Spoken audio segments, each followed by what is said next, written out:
Salam sejahtera Malaysia. Denyut nadi suara rakyat bergema di channel ini. Okey, tuan-tuan dan puan-puan yang dihormati sekalian. Benda yang paling trending sekarang ialah tentang audio rasuah.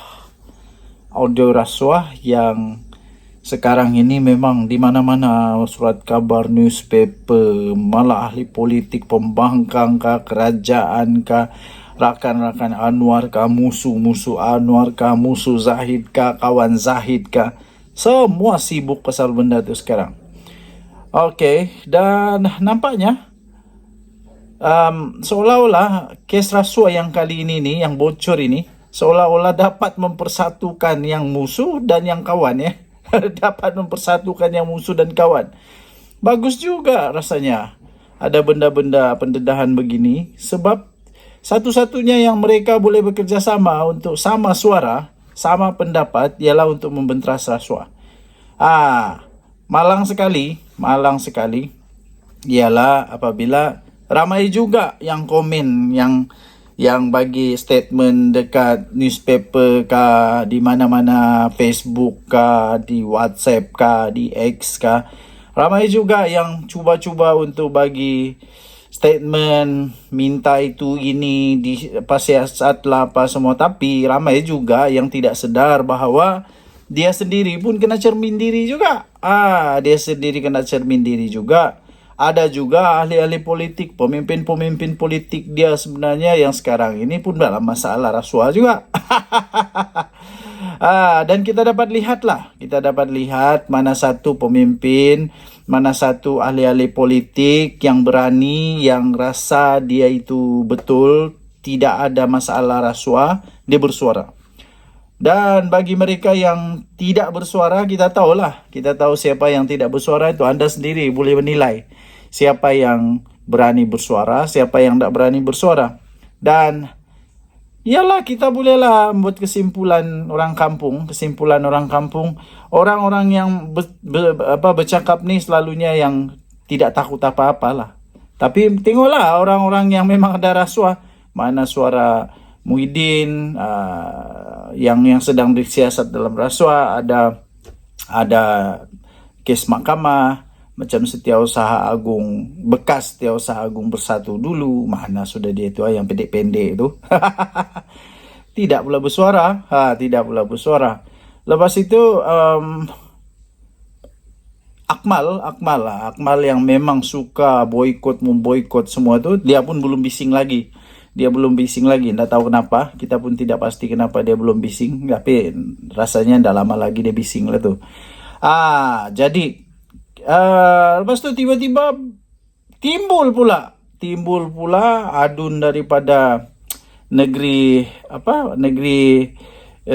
di sebelah Borneo yang menafikan dan siap sedia untuk disiasat, siap sedia untuk memberikan kerjasama kepada SPRM. Jadi adalah spekulasi bilang dia ini terlibat lah apalah, tapi belum ada betul-betul. Kemudian adalah kata itu semua AI punya kerja. Sekarang ni AI pula jadi masalah. Sekarang ni AI pula yang tiba-tiba dipersalahkan. Aduh, kesian AI. AI tidak buat apa-apa tapi AI pula jadi masalah. Sepatutnya AI ini dapat membantu manusia, bukan untuk dipersalahkan. Lepas ni pula harap-harap lepas ini jangan pula setiap kali ada benda-benda yang ditimbulkan macam tu, semua AI jadi masalah. Internet jadi masalah. Kecanggihan mengedit jadi salah. Last semua tidak ada kes. Semua tutup kes sebab semuanya jadi hanya AI. Janganlah macam tu. Okey, saya secara peribadi menyokong penuh kepada SPRM. Saya menyokong penuh SPRM untuk menyiasat perkara ini sedalam-dalamnya, biar orang yang bersalah dihadapkan di muka pengadilan. Kalau salah, tidak salah, lepaskan.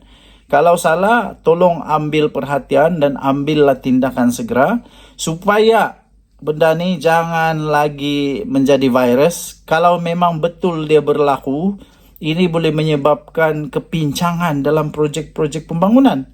Bayangkan kerana rasuah, Projek yang boleh 5-6 juta begitu, lepas tu dibuat berapa juta? Mungkin 2 juta, 3 juta. Lepas tu juta-juta yang lain tu bagi-bagilah dengan rasuah. Inilah yang menyebabkan kepincangan kepada projek-projek. Quality tidak sampai. Kita ingat baliklah sekarang yang sedang disiasat oleh Nafas. Oleh Nafas pula, oleh SPRM dalam Nafas. Bajanya tidak ikut spesifikasi, macam-macam masalah. Jadi yang masalahnya ialah rakyat. Rakyat ini yang dapat masalah nih. Rakyat yang dapat masalah. Orang politik makin kaya. Orang politik makin kaya. Dorang bagi-bagi di antara dorang kalau ada terjadilah. Yang jadi masalah ini orang kampung. Orang yang mengharap betul-betul projek itu dilaksanakan dengan betul. Ini yang jadi masalah. Kesian dekat orang kampung. Oke, so kita tunggu saja keputusan daripada SPRM. Jangan dulu buat apa-apa andaian. Jangan buat apa-apa andaian. Nanti jatuh fitnah. Kecuali kau ada banyak duit 1,35 juta kah. Kau ada banyak duit berjuta-juta kah, 10 juta kah. Siap sedia dengan 10 juta. Okey lah. Siaplah buat fitnah. Okey, tidak masalah. Jangan nanti sudah kena fitnah 10 juta. Barulah kau korek sana atau korek sini. Oke, so itulah nasihat saya dan saya punya sokongan kepada SPRM yang tidak berbelah bagi. Oke, saya tetap dengan SPRM, tetap dengan mahkamah, tetap dengan keputusan-keputusan perundangan yang ada di Malaysia. Kita berada di negara yang bertamadun, ya, bertamadun, bukan tidak bertamadun. Dan bagi saya, manusia-manusia yang suka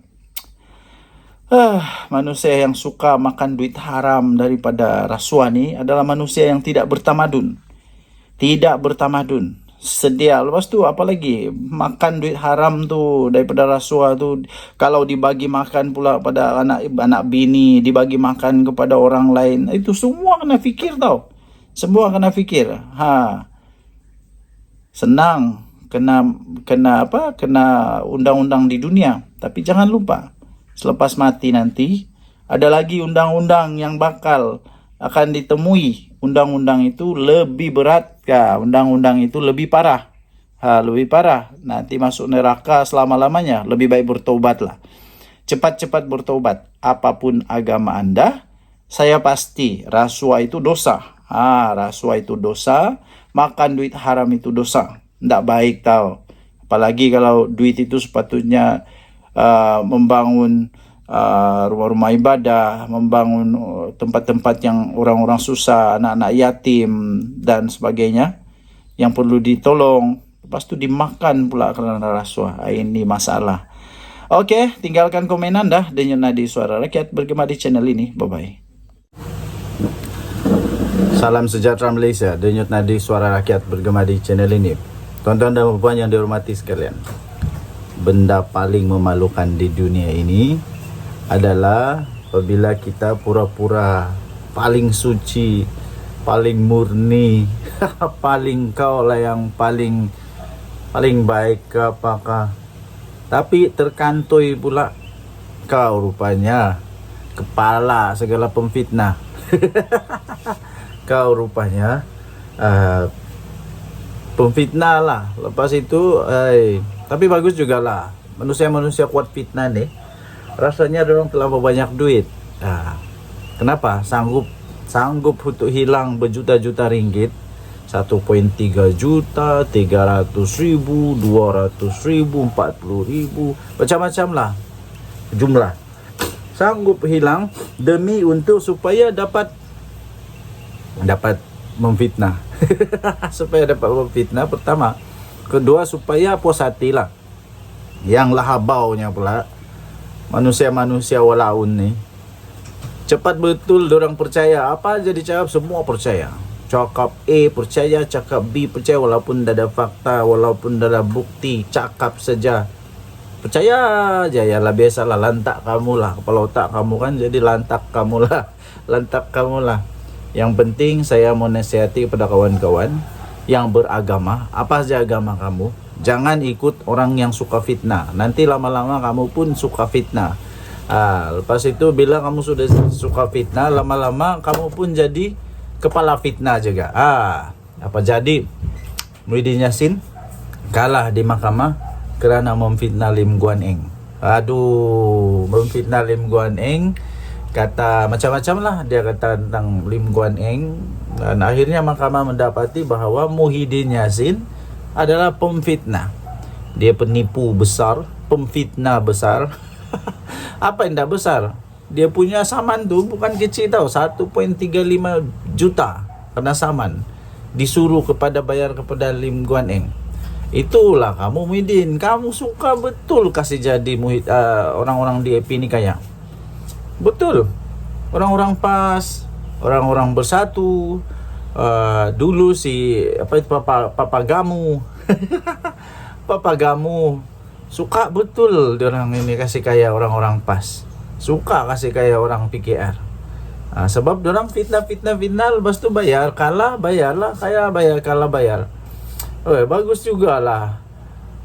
Lim Guan Eng diam-diam saja dapat 1.35 juta. Wih, bagus lah. Muhyiddin Yassin ni punya geng memang bagus. Teruskan memfitnah supaya kamu makin jadi papa kendana. Tapi ingat, nanti kalau sudah kiamat nanti, apabila kiamat nanti, kena jawab dengan Tuhan tau. Kena jawab dengan Tuhan. Kalau di mahkamah dunia pun kalah, rasakan nanti di mahkamah dunia apa perasaan. Ingat, dosa memfitnah itu bukannya kecil. Besar tu, besar sangat. Okey, jadi Muhyiddin Yassin telah kalah di mahkamah kerana memfitnah Lim Guan Eng. Dan sekarang terbukti bahawa memang Muhyiddin pun kaki fitnah. Ini mahkamah yang tentukan tau, bukan orang kampung saya yang tentukan. Jadi sekarang Muhyiddin Yassin pun memang sudah sah menjadi ahli kelab pemfitnah. Itulah mentor saya dulu kata, jangan suka kawan dengan orang pemfitnah. Nanti lama-lama jadi fitnah, nanti lama-lama pun jadi kaki fitnah. Itulah Muhyiddin Yassin kan. Dia sekarang ini berkawan dengan orang-orang yang pernah kena saman fitnah. Akhirnya dia pun kena calit jugalah dengan bau fitnah. Aduh, pening kepala. Ini baru satu. Banyak lagi kes mahkamah yang Muhyiddin Yassin bakal hadapi ni, yang sedang hadapi sekarang. Okey, so apapun Muhyiddin Yassin mengarahkan dia punya lawyer dia supaya buat rayuan. Buat rayuan supaya dibatalkan kerana dia yakin dia tidak memfitnah. Minta maaf tuan-tuan dan puan-puan. Benda yang memang ada fakta sukar untuk menang. Apatah lagi kalau memang Lim Guan Eng ada bukti dia.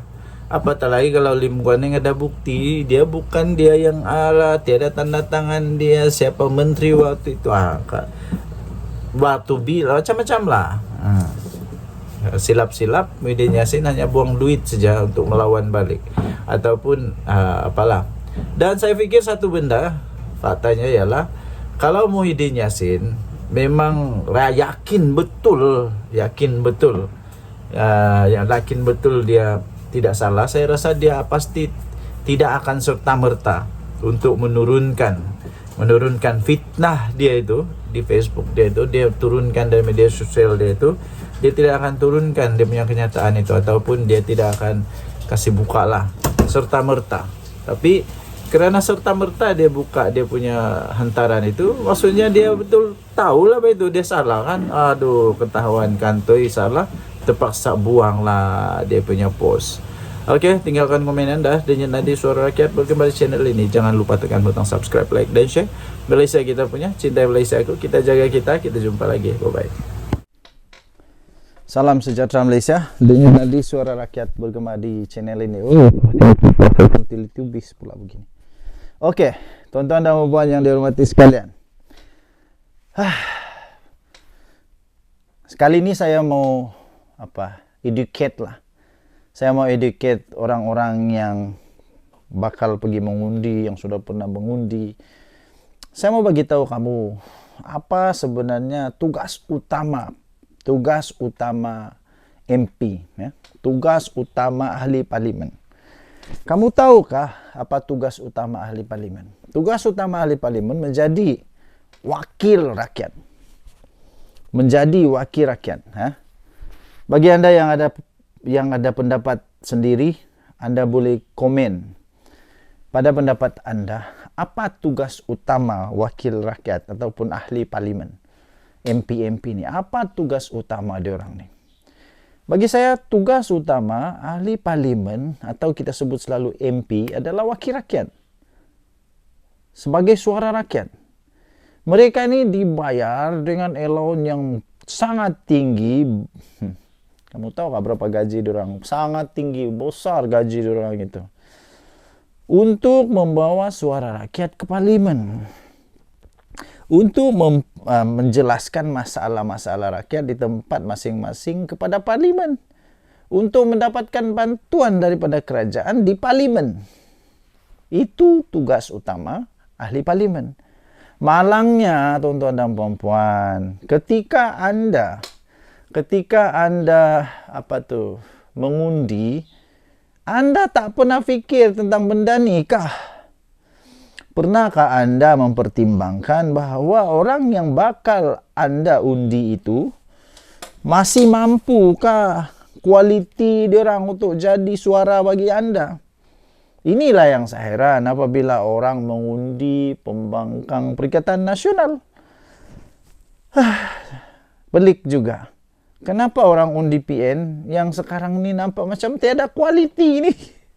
Aduh, macam tiada kualiti. Kenapa saya kata tiada kualiti? Benda yang diorang buat, yang diorang bahaskan di parlimen, benda yang tidak ada kena-mengena pun dengan diorang punya MP, diorang punya parlimen. Dulu tahu, benda yang paling saya rasa lucu, sampai sekarang saya susah move on. Kenapa baju pramugari, baju nurse, kenapa baju-baju itu perlu untuk dipersoalkan? Itu pula mau dibahas. Aduh, maai, pening kepala aku. Ya, kalau mau ditambahkan allowance sebab untuk beli baju itu okey. Tapi kalau susah mau move on lah, ini memang betul. Kedua, apalagi yang diorang cakap, perkataan-perkataan yang sudah pun memang sudah lama dipakai tapi jarang dipakai, terutamanya oleh ahli-ahli parlimen Perikatan Nasional yang memang dah suka baca buku. Memang dah suka baca buku, diorang suka tengok TikTok, suka tengok WhatsApp sebagai rujukan. Itulah. Word ketimbang pun jadi isu. Benda tu pula dipertanyakan. Yang sepatutnya disebut adalah masalah rakyat. Apalagi tiba-tiba dipersoalkan pula, ditanya kenapa PMX ambil gaji. Suka hatilah Anwar Ibrahim mau ambil atau tidak, apa kena mengena dengan kamu? Lepas tu dituduh pula, dipersamakan pula. Tuan Ibrahim Tuan Man lah ni.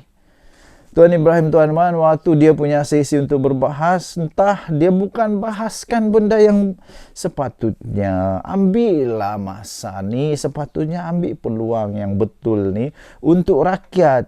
Bukan tanya tentang tak ambil gaji. Ini tiba-tiba Tuan Ibrahim Tuan Man, lepas tu dia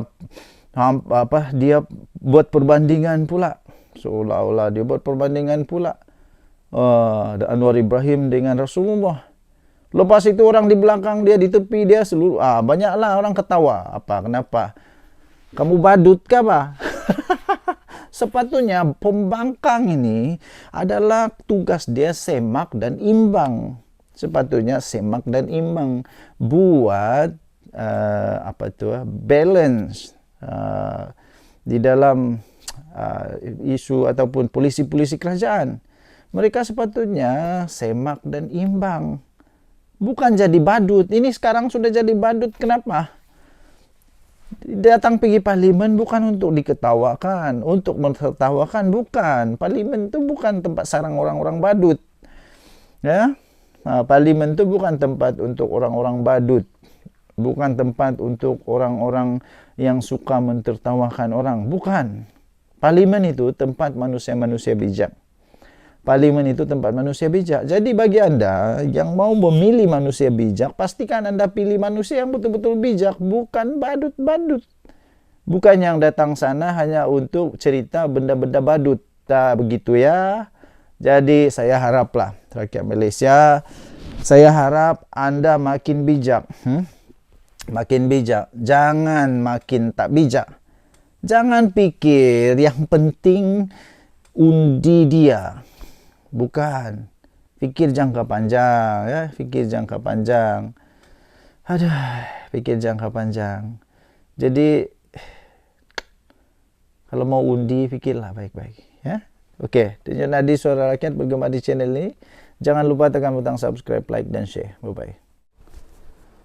Salam sejahtera Malaysia, Denyut Nadi Suara Rakyat bergema di channel ini. Hai, pelik-pelik juga kadang-kadang orang-orang yang tak paham, yang sok paham, yang perasan paham, yang pura-pura paham, tapi tak paham, tak tahu apa-apa pun. Baru-baru ini, Fashion Valet menjadi perhatian kerana disiasat oleh SPRM. Tiba-tiba adalah orang komen saya, adalah orang cuba untuk terkam saya. Kata Perdana Menteri itu memang gila menyiasat. Gila menyiasat. Apa maksud kau gila menyiasat? Pertama sekali, Perdana Menteri Datuk Seri Anwar Ibrahim memang tu kerja dia. Kami tinggal di negara Malaysia. Kamu tinggal di negara mana? Terpulang kepada kamulah. Kalau kamu bukan milik Malaysia, itu terpulang kepada kamu. Tapi kami tinggal di Malaysia. Kami mau Perdana Menteri seperti Datuk Seri Anwar Ibrahim yang buat kerja dengan betul. Kalau anda tidak suka macam begitu, anda buatlah di negara anda sendiri, di negeri anda sendiri. Di mana anda mau buatlah. Tapi kami mau ada Perdana Menteri macam Datuk Seri Anwar Ibrahim. Bagus pula begini. Terang pula kalau tutup lampu tu. Kami mau Datuk Seri Anwar Ibrahim buat kerja dia. Dan kedua, duit ni bukan duit mak bapak diorang. Bukan duit kau, bukan duit bapak kau, bukan duit mak kau, bukan duit macing kau, bukan duit. Ini bukan duit kamu. Ini duit Malaysia, negara Malaysia, duit negara, duit rakyat yang sepatutnya digunakan untuk pembangunan. Kalau rugi, memang perlu disiasatlah. Jadi janganlah meroyan dulu. Ini baru siasatan. Salam sejahtera Malaysia. Denyut Nadi Suara Rakyat bergema di channel ini. Tuan-tuan dan puan yang dihormati sekalian. Minggu ini, benda yang paling hot, benda yang paling panas ialah berkenaan dengan kes penyelewengan, bukan penyelewengan lah, kes kerugian besar. Kes kerugian besar untuk yang disebut sebagai platform e-dagang Fashion Valet. Datin Vivi Yusof dan Datuk Fadzarudin Shah Anwar. Dua orang inilah yang menjadi perhatian Malaysia sekarang. Terbaru, ini keputusan terbaru untuk Fashion Valet ni. Proses rakaman percakapan Vivi Fadzarudin disambung esok. Ini daripada Harian Metro. Proses mengambil keterangan pengasas platform e-dagang Fashion Valet, Datin Vivi Yusof dan Datuk Fadzarudin Shah Anwar di Ibu Pejabat Suruhanjaya Pencegahan Rasuah Malaysia SPRM akan bersambung esok. Ini bila punya berita ni. Kita tengok dulu 5 November, maksudnya hari inilah. Hari ini akan bersambung dia punya proses siasatan ni lah, atau keterangan.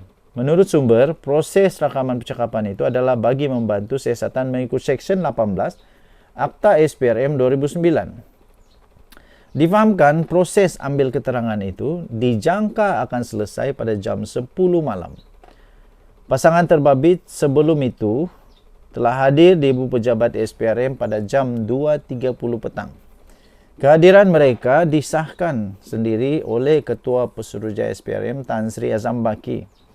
Ia susulan daripada laporan kerugian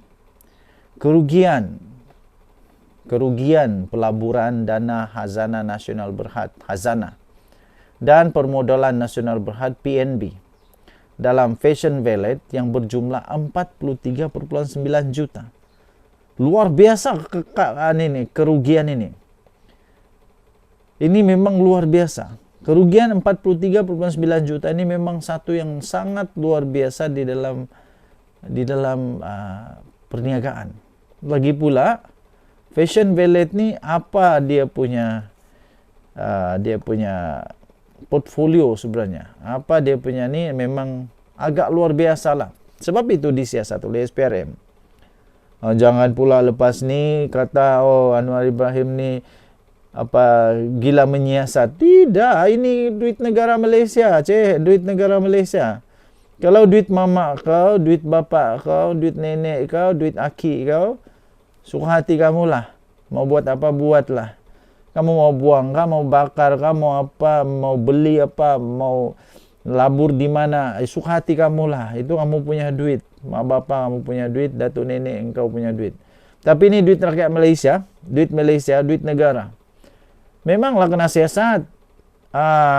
Datuk Seri Anwar Ibrahim dibayar gaji, yang dia tidak ambil gaji, dia ambil allowance saja. Dibayar untuk buat kerja ni.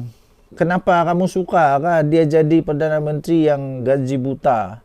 Kamu mau dia jadi Perdana Menteri yang membiarkan saja benda-benda begini kah? Aduh, sebab itulah rakyat Malaysia pilih Datuk Seri Anwar Ibrahim sebagai Perdana Menteri. Supaya dia boleh buat kerja betul. Supaya dia boleh buat kerja yang sebenar-benarnya sebagai seorang Perdana Menteri. Jangan pula kamu, kalau memang kamu suka Perdana Menteri yang tidak suka buat siasatan, kalau memang kamu suka Perdana Menteri yang tidak suka buat kerja, kamu buatlah cipta negara sendiri. Kami di Malaysia, kami suka Perdana Menteri yang buat kerja dengan betul. Kami di Malaysia mau Perdana Menteri kami yang memang bijak menyelesaikan masalah-masalah keuangan, terutamanya masalah itu melibatkan wang negara, wang rakyat. Kalau kamu tidak suka, terpulang pada kamu lah. Itu hal kamu. Kamu membuat negeri kamu terpulang. Tapi ini negara Malaysia. Pasangan suami istri itu antara 6 individu yang direkam percakapan. Susulan pegawai penyiasat menyerbu 4 lokasi termasuk sebuah kementerian semalam. Sebelum itu, pegawai penyiasat SPRM menyerbu pejabat Fashion Valet dikaitkan. Selain Fashion Valet, turut diserbu secara serentak adalah Kementerian Kewangan, MOF dan Hazanah dan PNB. Terbaik, inilah yang kita mau. Alang-alang kasih bersih semua termasuk di atasannya. Jangan bersihkan bilis-bilis saja. Yang perlu dicari kepalanya, naga-naganya, jerung-jerungnya. Habis. Memang perlu bergagar lah. Orang-orang yang memang perlu bergagar, perlulah bergagar. Kalau dia tidak buat salah, apa mau takut, kan? Apa mau takut? Tapi kalau memang ada salah, memang patut takutlah. Denyut nadi suara rakyat bergema di channel ini. Jangan lupa tekan butang subscribe, like, dan share. Bye-bye. Salam sejahtera Malaysia. Denyut nadi suara rakyat bergema di channel ini. Seperti biasa, gandingan di antara polis di Raja Malaysia, Ketua Polis di Raja Malaysia dengan Datuk Seri Anwar Ibrahim adalah gandingan paling hebat pernah tercipta. Gandingan Polis di Raja Malaysia dan juga kepimpinan negara Malaysia sekarang ini memang pernah hebat, pernah tercipta. Itu saya berani sahkan. Saya berani sahkan kerana belum pernah ada mana-mana pemimpin Perdana Menteri yang lebih berani, yang lebih bagus bekerjasama dengan mana-mana PDRM lah. Terbaru, Ketua Polis Negara Tan Sri Razarudin Hussein memberikan amaran, membuat pengumuman, ya. Dengar baik-baik bagi anda yang berkenaan. Negara Malaysia bukan macam dulu lagi, yang mana ramai orang ambil kesempatan. Tapi sekarang negara Malaysia Dipimpin oleh Perdana Menteri yang bagus, Ketua Polis Negara yang bagus, dulu pun bagus. Tapi kali ini gandingan dia memang wah. Tindakan tanpa amaran akan diambil terhadap anggota atau pegawai polis di Raja Malaysia yang melanggar undang-undang. Tak kisahlah kau polis pangkat mana pun, kalau langgar undang-undang kena juga. Ini memang bagus betul. Ketua Polis Negara Tan Sri Razaruddin Husin berkata PDRM sudah berkali-kali memberi amaran supaya anggotanya tidak melakukan sebarang perbuatan melanggar undang-undang bagi menjaga nama baik pasukan. Namun masih terdapat segelintir yang tidak mengindahkan amaran itu. Saya setuju Ketua Polis Negara ambillah tindakan. Kalau sudah diberi amaran, ambil tindakan teruslah. Baru dorang tahu tinggi langit ni rendah kah, tinggi kah, baru tahu. Ketua Polis Negara memberikan amaran, memberikan pemberitahuan, bukan lagi amaran. Ini memang terus akan diambil tindakan. Tidak ada lagi amaran. Tidak ada lagi amaran lepas ni. Action speak louder than word. Jadi katanya tindakan tegas akan diambil menggunakan undang-undang sedia ada jika terdapat anggota atau pegawai yang melakukan perbuatan menyalahi undang-undang. Katanya ketika dihubungi di sini hari ini. Beliau berkata demikian ketika mengulas mengenai 4 anggota ditahan. 4 anggota ditahan kerana disyaki mencuri barang kemas milik wanita yang ditemukan mati akibat sakit jantung dalam kereta di parkir kondominium di Setapak 1 Oktober lalu. Jadi selepas ini tak kisahlah apa yang kamu buat, tak kiralah apa kamu buat, ingat baik-baik. Ketua Polis Negara kita, Ketua Polis Negara yang memang bukan main-main ya. Beliau berkata Jabatan Integriti dan Pematuhan Standard JIPS Bukit Aman sedang meneliti rekod perkhidmatan 4 anggota yang ditahan itu sebagai sebahagian daripada siasatan. Sementara itu, Ketua Polis Kuala Lumpur, Datuk Rusdi Muhammad Isa berkata kertas siasatan kes berkenaan telah dirujuk kepada Pejabat Timbalan Pendakwa Raya untuk tindakan lanjut. 4 anggota berkenaan sudah dibebaskan selepas tempoh reman mereka tamat. Jadi sebelum ini, Rusdi pada Jumaat memaklumkan 4 konstabel polis hingga kopral berusia dalam lingkungan 28 hingga 35 tahun ditahan di sekitar Setapak untuk membantu siasatan kes berkenaan. Menurut beliau, kes pada awalnya diklasifikasikan sebagai kertas inkuiri polis KIP dan selepas memperoleh beberapa keterangan, pihak polis telah mengklasifikasikan semula di bawah Seksyen 379 Kanun Keseksaan. Susulan penahanan itu, polis merampas sekeping resit dan seketul logam berwarna kekuningan berat anggaran 11.52 gram. Tahniah diucapkan kepada Polis Diraja Malaysia. Tahniah diucapkan kepada kepimpinan negara Malaysia. Tahniah diucapkan kepada Ketua Polis Negara. Memang hebat. Kita jumpa lagi. Bye. Salam sejahtera Malaysia. Denyut nadi suara rakyat bergema di channel ini. Akhirnya ada orang berani tegur Hadi Awang supaya berehat, bersara, letak jawatan, berhenti daripada berpolitik lagi.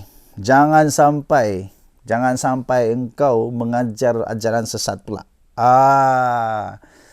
Apa pendapat anda? Anda setujukah dengan komen, nasihat daripada bekas pemimpin PAS ini? Yang bagi nasihat ini bukan orang calang-calang tau.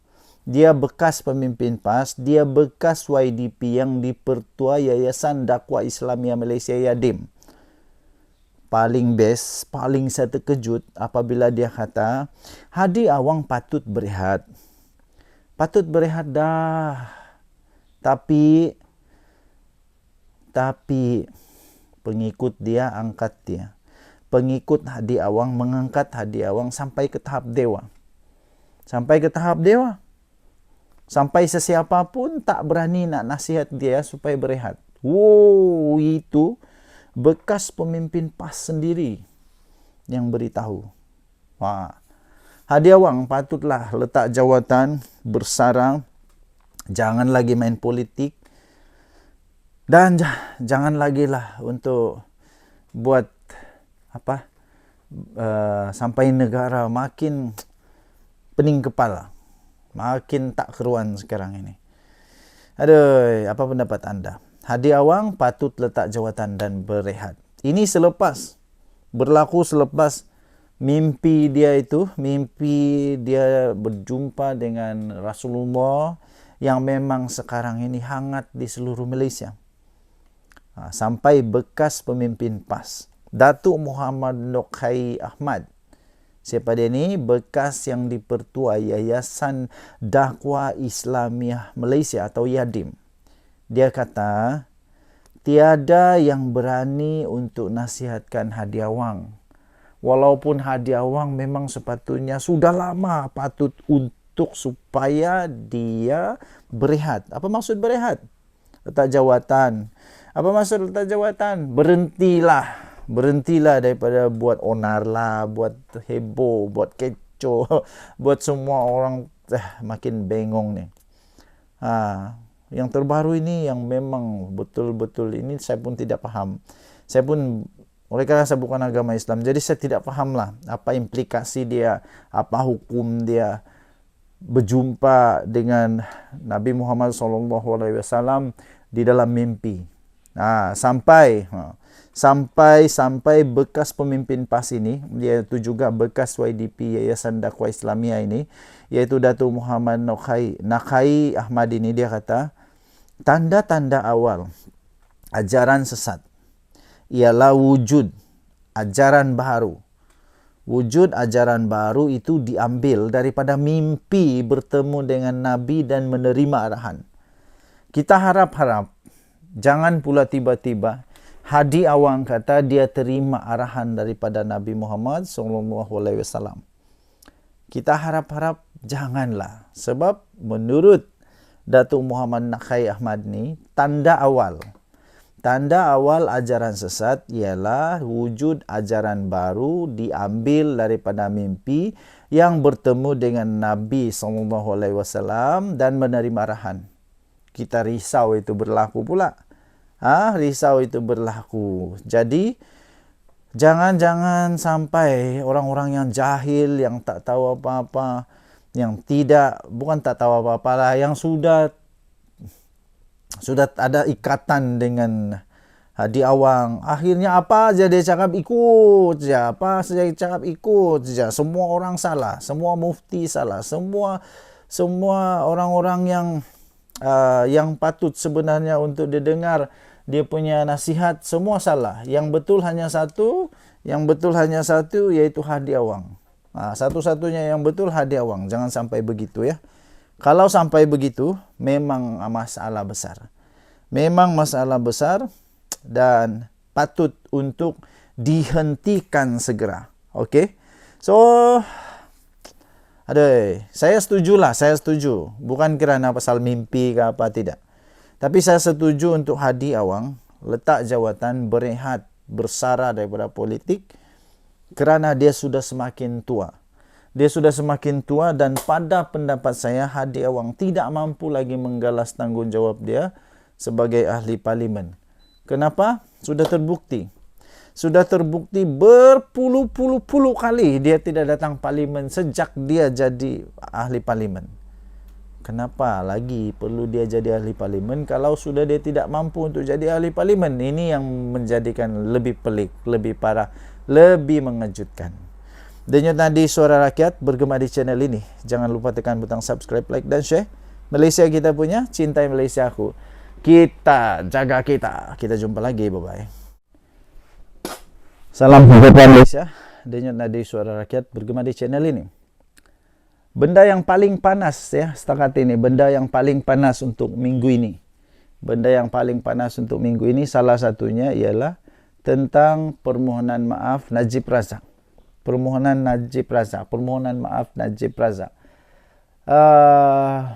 Minggu lalu agaknya tiba-tiba Malaysia dikejutkan dengan kenyataan secara terbuka permohonan maaf Najib Razak di atas apa yang berlaku pada 1MDB. Semua haru biru. UMNO haru biru.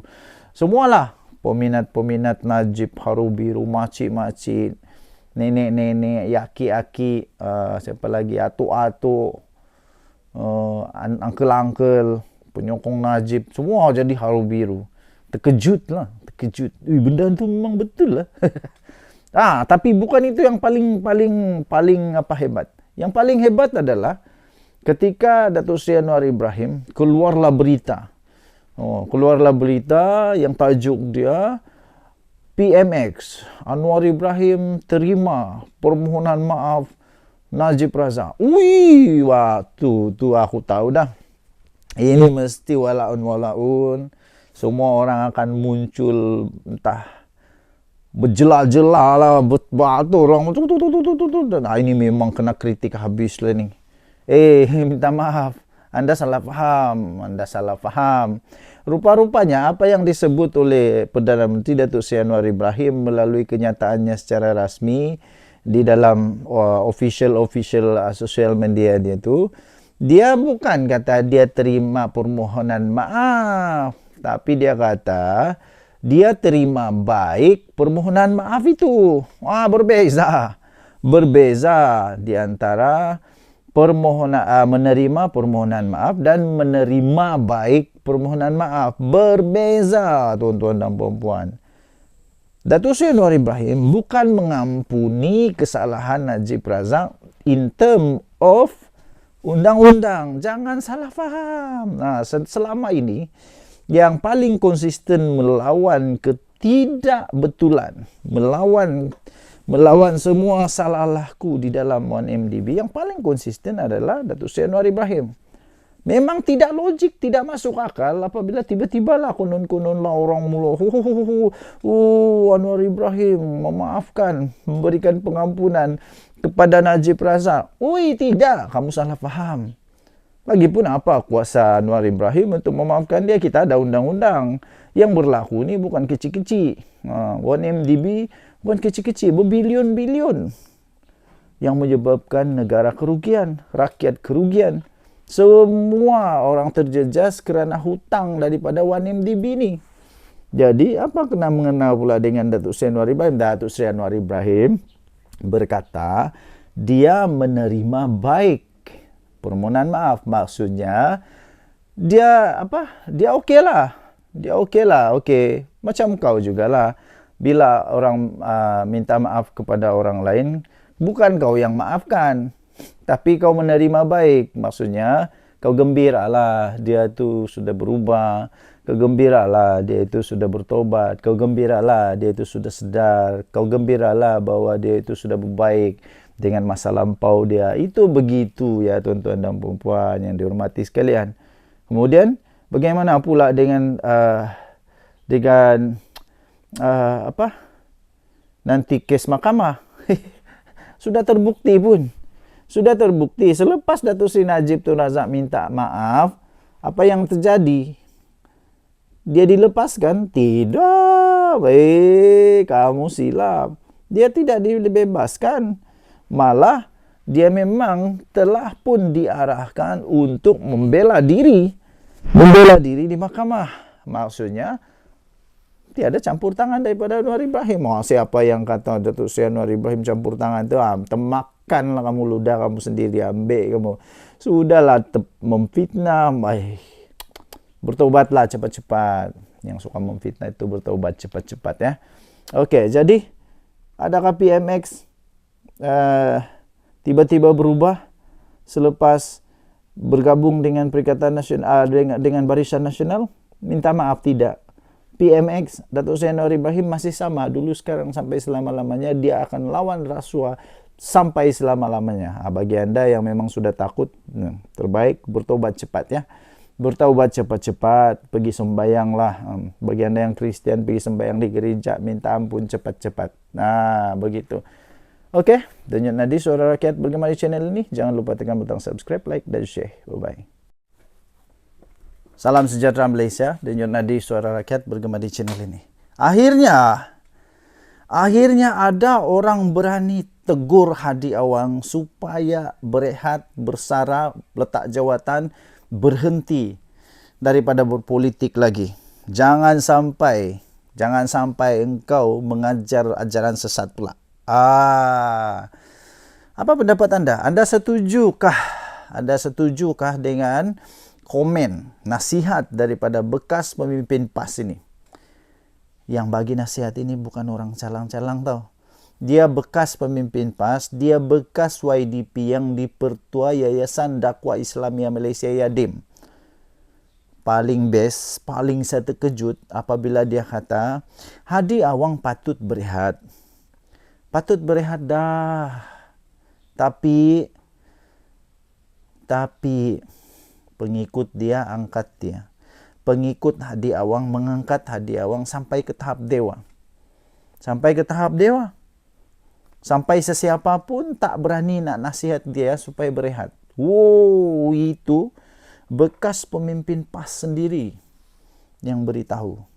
Wah, Hadi Awang patutlah letak jawatan, bersarang, jangan lagi main politik, dan jangan lagi lah untuk buat sampai negara makin pening kepala, makin tak keruan sekarang ini.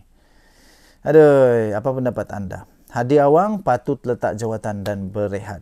Ini berlaku selepas mimpi dia berjumpa dengan Rasulullah yang memang sekarang ini hangat di seluruh Malaysia. Sampai bekas pemimpin PAS, Datuk Muhammad Nokai Ahmad. Siapa dia ni? Bekas yang dipertua Yayasan Dakwah Islamiyah Malaysia atau Yadim. Dia kata, tiada yang berani untuk nasihatkan Hadi Awang. Walaupun Hadi Awang memang sepatutnya sudah lama patut untuk supaya dia berehat. Apa maksud berehat? Letak jawatan. Apa maksud letak jawatan? Berhentilah daripada buat onar lah, buat heboh, buat kecoh, buat semua orang makin bengong ni. Yang terbaru ini yang memang betul-betul ini saya pun tidak faham. Oleh kerana saya bukan agama Islam, jadi saya tidak fahamlah apa implikasi dia, apa hukum dia berjumpa dengan Nabi Muhammad SAW di dalam mimpi. Sampai bekas pemimpin PAS ini, iaitu juga bekas YDP Yayasan Dakwah Islamiyah ini, iaitu Datuk Muhammad Nakai Ahmad ini, dia kata, tanda-tanda awal ajaran sesat ialah wujud ajaran baru. Wujud ajaran baru itu diambil daripada mimpi bertemu dengan Nabi dan menerima arahan. Kita harap-harap jangan pula tiba-tiba Hadi Awang kata dia terima arahan daripada Nabi Muhammad SAW. Kita harap-harap janganlah. Sebab menurut Datuk Muhammad Nakai Ahmad ni, tanda awal ajaran sesat ialah wujud ajaran baru diambil daripada mimpi yang bertemu dengan Nabi SAW dan menerima arahan. Kita risau itu berlaku pula. Risau itu berlaku. Jadi jangan sampai orang-orang yang jahil, yang tak tahu apa-apa, bukan tak tahu apa-apa lah, yang sudah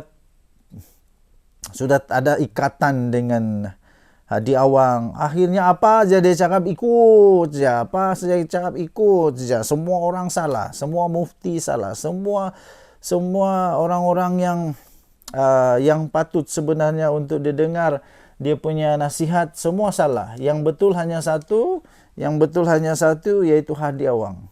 Satu-satunya yang betul Hadi Awang. Jangan sampai begitu ya. Kalau sampai begitu, memang masalah besar. Memang masalah besar dan patut untuk dihentikan segera. Okey? So, saya setuju. Bukan kerana pasal mimpi ke apa, tidak. Tapi saya setuju untuk Hadi Awang letak jawatan, berehat, bersara daripada politik kerana dia sudah semakin tua. Dia sudah semakin tua dan pada pendapat saya Hadi Awang tidak mampu lagi menggalas tanggungjawab dia sebagai ahli parlimen. Kenapa? Sudah terbukti berpuluh-puluh kali dia tidak datang parlimen sejak dia jadi ahli parlimen. Kenapa lagi perlu dia jadi ahli parlimen kalau sudah dia tidak mampu untuk jadi ahli parlimen? Ini yang menjadikan lebih pelik, lebih parah, lebih mengejutkan.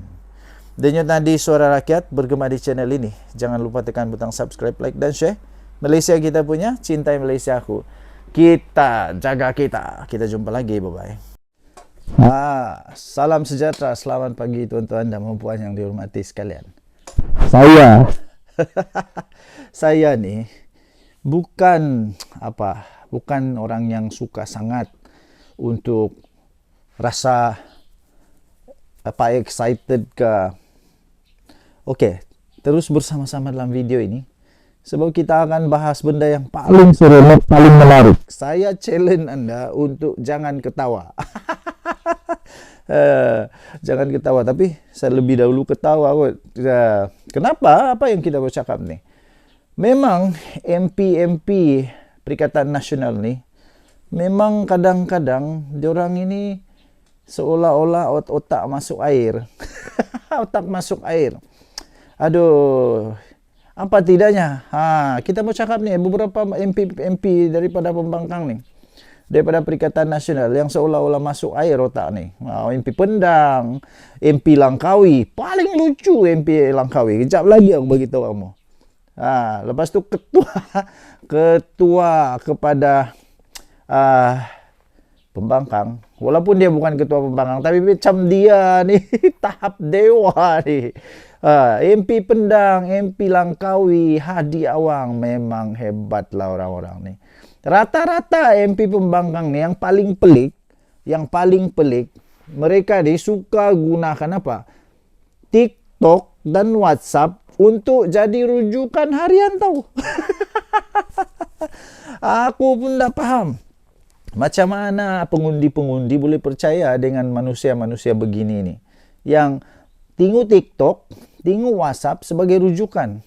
Lepas itu mentang-mentang lah hampa dapat immunity, boleh cakap apa yang hampa suka dekat parlimen, suka aja cakap dengan hanya berdasarkan kepada WhatsApp, TikTok, dengan apa lagi? Macam-macam lah, Instagram kah, Twitter, X kah, apa-apalah.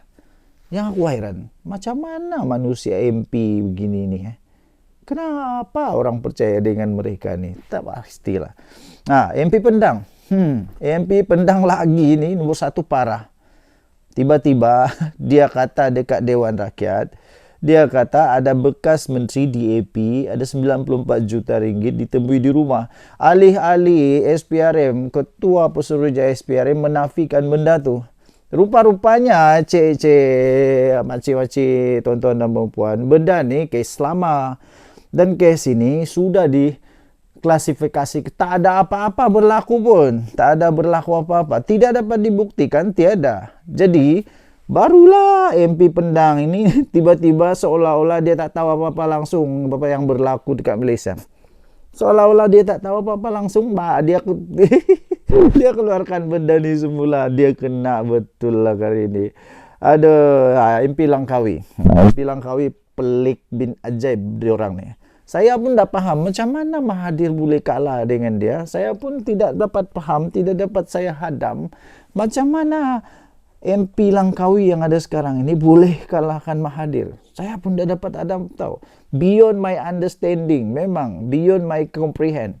Terbaru tahu. Dia kata sepatutnya kerajaan ambil alih Hotel GISB Langkawi dan tukar kepada Museum Agama Sesat. Lepas tu Reyes berdiri. Reyes ni bukan orang Islam tau. Reyes dia berdiri dan dia perbetulkan. Dia kata apa? Bukan agama sesat, ajaran sesat. Aduh maai. MP ajaran sesat dengan agama sesat pun kau tak tahu untuk bezakan. Memang betul pelik lah. Lepas tu apa lagi? Masihkah kamu ingat? Jangan gelak. Masihkah anda ingat bahawa MP daripada Langkawi ini jugalah yang pernah kasih apa? Yang pernah kasih cadang buat MRT dari Alostar, dari Kota Star sampai Langkawi. Dari Kota Star sampai Langkawi buat MRT. Aduh. Buat jambatan masih okey kot. Buat MRT. Okey lah. Luar biasa. Hadiah wang. Haji hadiah wang memang paling best hadiah wang lah.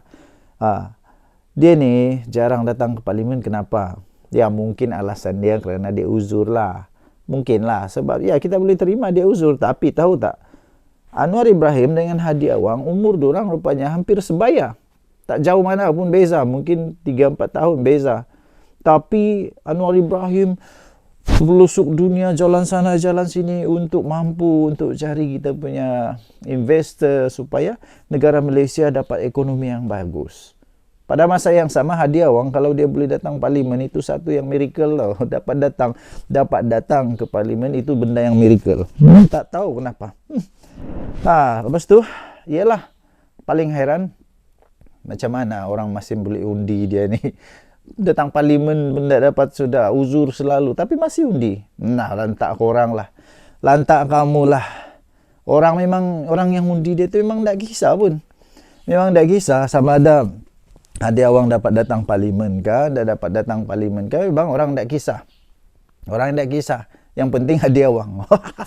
Yang penting Hadi Awang. Orang tak kisah kau dapat suarakan kami kah, tidak kah. Yang penting Hadi Awang. Tak kisah. Tapi lantak kamu lah. Itu pemimpin kamu, bukan pemimpin kami. Jadi teruskan. Memang. Kenapa anda datang pada waktu PMQT? Ini lagi satu pelik ni. Dia suka betul hentam itu, hentam ini. Tapi waktu bertemu dengan Perdana Menteri, waktu PMQT, dia tidak pula datang. Kenapa dia tidak datang? Aku pun tak faham. Memang dia dibayar untuk tidak datang kot. Okey, jadi PMX ni, satu-satunya PMX yang buat ini, satu-satunya Perdana Menteri yang pernah buat, PMX seorang saja yang pernah buat. Setiap minggu dia buat PMQT. Setiap minggu tau. Bukan 2 bulan sekali. Setiap minggu dia buat satu sesi PMQT. Tapi setiap kali itu jugalah Hadi Awang tak pernah datang sesi ni. Malah ketua-ketua pembangkang, orang-orang besar di dalam pembangkang, kalau tidak silap, diorang ni tidak pernah datang waktu PMQT. Tak tahu kenapa. Memang diorang dibayar untuk begitu kot.